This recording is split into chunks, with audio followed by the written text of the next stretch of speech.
आज धर्म र विज्ञानको विषयमा के बोलौँ होला। धेरैजसो युवाहरू मान्छेहरू धर्म र साइन्समा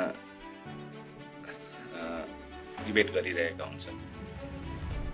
कसैले म नास्तिक हुँ भन्छन्, कसैले म धार्मिक हुँ भनेर आफ्नो बयान गरिरहेको समाजमा हामी देख्न सक्छौँ।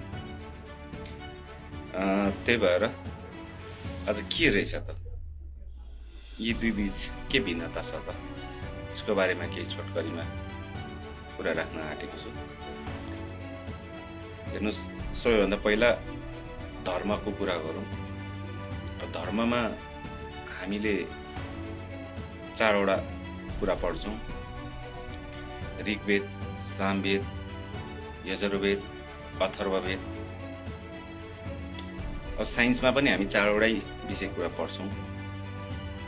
अब त्यसमा हामीले बायोलोजी, केमिस्ट्री, अनि जियोलोजी, फिजिक्स, यो 4वटै कुरा पढ्छौँ। धर्ममा पनि हामीले 4 वेद नै पढ्छौँ।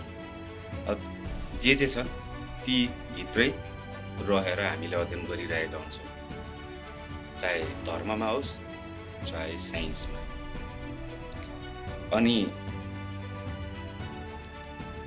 हाम्रो चार्ल्स डार्विनको सिद्धान्त अनुसार पहिला हामी पानीबाट सृष्टि भएको बताइन्छ। पानीको एउटा अमिबा बन्यौँ, त्यसपछि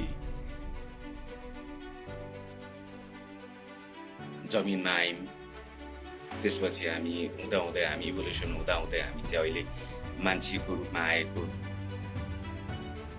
बयान गरिएको छ। त्यस्तै धर्ममा पनि हामी पहिला मत्स्य अवतारको कथा सुन्छौँ, त्यसपछि कछुवाको अवतार, त्यसपछि बराह अर्थात् बँदेलको कथा सुन्छौँ, त्यसपछि नरसिंह, त्यसपछि रामको, त्यसपछि कृष्णको।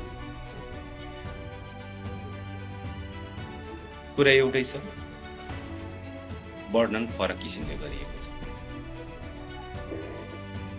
त्यसैले साइन्स र धर्ममा केही फरक छैन भन्ने निचोड गर्न सकिन्छ, निकाल्न सकिन्छ।